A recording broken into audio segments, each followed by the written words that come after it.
माता पार्वती, जय भोलेनाथ। नमस्कार दोस्तों, आप सभी को हमारे चैनल में हार्दिक स्वागत है। आज की इस पावन वीडियो में हम आपको हरतालिका तीज व्रत की संपूर्ण विधि बताएंगे। यदि आप पहली बार ये व्रत रख रही हैं तो सही विधि जानना चाहती हैं तो आप इस वीडियो को अंत तक अवश्य देखें। माता पार्वती और भगवान शिव की कृपा से आपका वैवाहिक जीवन सुखमय हो, अखंड सौभाग्य की प्राप्ति हो और सभी मनोकामना पूर्ण हो।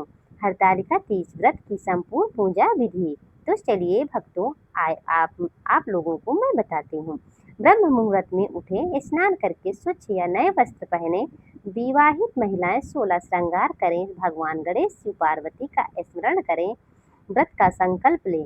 पूजा सामग्री: भगवान शिव, माता पार्वती और श्री गणेश की प्रतिमा या चित्र कलश रखें, गंगा जल रखें, बेलपत्र, धतूरा, भांग, अक्षत, रोली, चंदन, हल्दी, कुमकुम, मौली, पुष्प, फल, नारियल, पान, सुपारी, लौंग, इलायची, धूप, दीप, घी, कपूर, मिठाई, पंचामृत। पंचम व्रत दक्षिणा: पूजा स्थान तैयार करें, चौकी पर लाल या पीला वस्त्र बिछाएं, कलश स्थापित करें, भगवान गणेश शिव और माता पार्वती की स्थापना करें। पूजा के क्रम सबसे पहले श्री गणेश जी की पूजा करें, कलश पूजन करें, भगवान शिव और माता पार्वती का जल एवं गंगा जल से अभिषेक करें, चंदन, अक्षत, पुष्प अर्पित करें, शिव जी को बेलपत्र, धतूरा अर्पित करें, माता पार्वती को सुहाग सामग्री की चीजें अर्पित करें, धूप दीप जलाएं।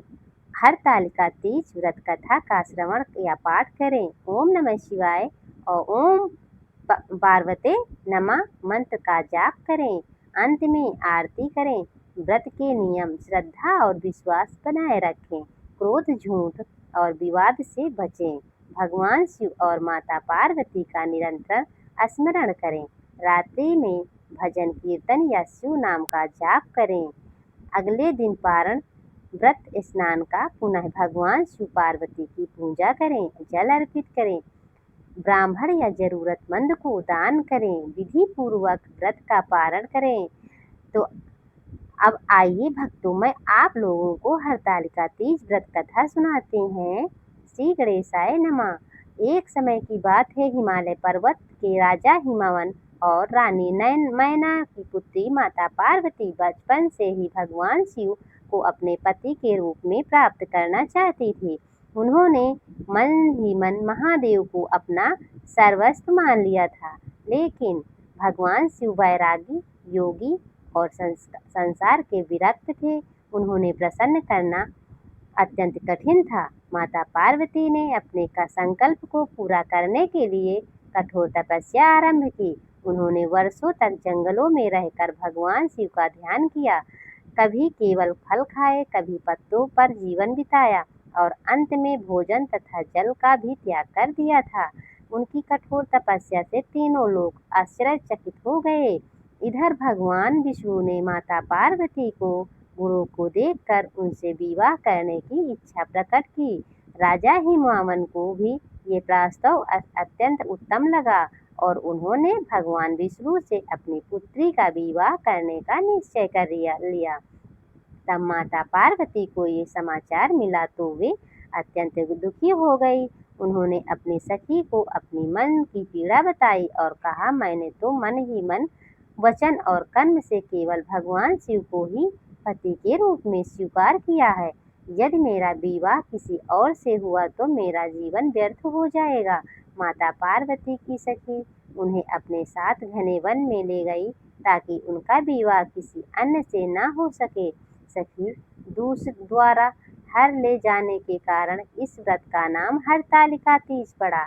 हरि अर्थात हर लेना और आलिका अर्थात सखी। वन में माता पार्वती ने नदी के किनारे की मिट्टी से भगवान शिव का शिवलिंग बनाया। उन्होंने भाद्रपद शुक्ल पक्ष की तृतीया तिथि को निर्जला व्रत रखा, पूरी रात जागरण किया और भगवान शिव का भजन कीर्तन किया करते हुए अपनी आराधना की। उनकी भक्ति, तप और अटूट विश्वास से भगवान शिव अत्यंत प्रसन्न हुए। भगवान शिव माता पार्वती के सामने प्रकट हुए और बोले, देवी, तुम्हारी कठोर तपस्या, श्रद्धा और अटल प्रेम से मैं अत्यंत प्रसन्न हूँ। आज से मैं तुम्हें अपनी अर्धांगिनी के रूप में स्वीकार करता हूँ। ये सुनकर माता पार्वती का हृदय आनंद से भर गया। अगले दिन उनके पिता हिमावन उन्हें खोजते हुए वन में पहुंचे। माता पार्वती ने उन्हें अपनी इच्छा बताई कि वे केवल भगवान शिव से ही विवाह करेंगी।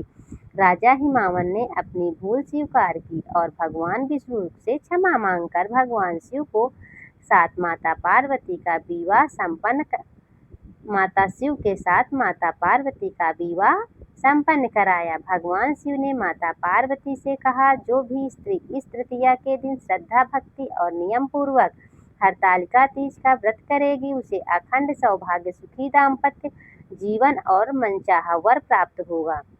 उसके सभी कष्ट दूर होंगे और उसके परिवार में सुख समृद्धि बनी रहेगी। तभी से ये हरतालिका तीज का व्रत विशेष श्रद्धा के साथ मनाया जाता है।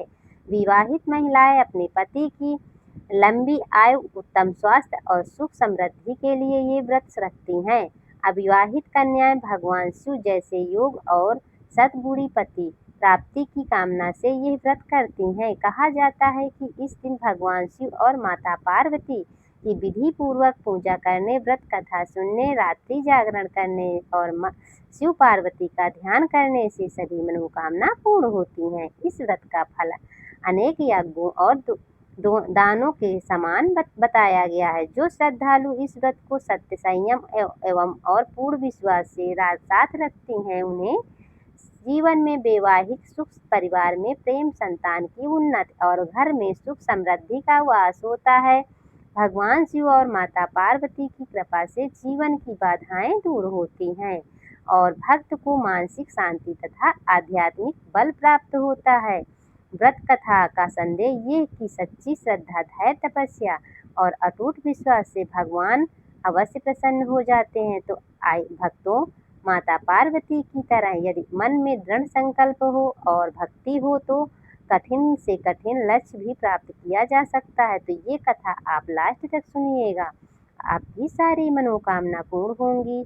अगर कोई गलती हो जाए तो क्षमा करना। हरतालिका तीज व्रत कथा यहीं से समाप्त करते हैं। भक्तों, बोलिए भगवान शिव शंकर की जय, माता पार्वती की जय। हर हर महादेव।